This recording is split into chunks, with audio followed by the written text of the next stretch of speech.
بوريك الاول. اوكي تمام. هنقول بقى المكونات بتاعته. ايوه. عندنا نص كيلو دقيق. وعندنا معلقتين من السكر. كل حاجه عندنا هتبقى معلقتين. تمام.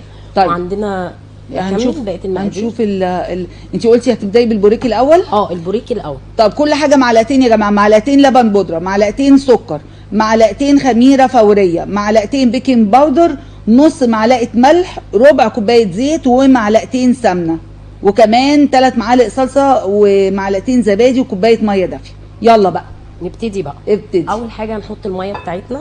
معلش، هي المعلقه كبيره ولا صغيره الاول؟ لا المعلقه كبيره. طب المعلقه بتاعتنا دي اللي احنا بناكل بيها بس البيكنج باودر انت قلتي معلقتين، هي ربع معلقه. والله تمام. المعلومه ديت في خطا فيها.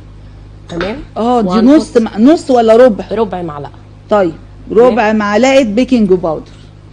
هننزل بقى بالمقادير بتاعتنا. المقادير على الشاشه اهي يا جماعه. هنحط اللبن البودر بتاعنا. ايوه.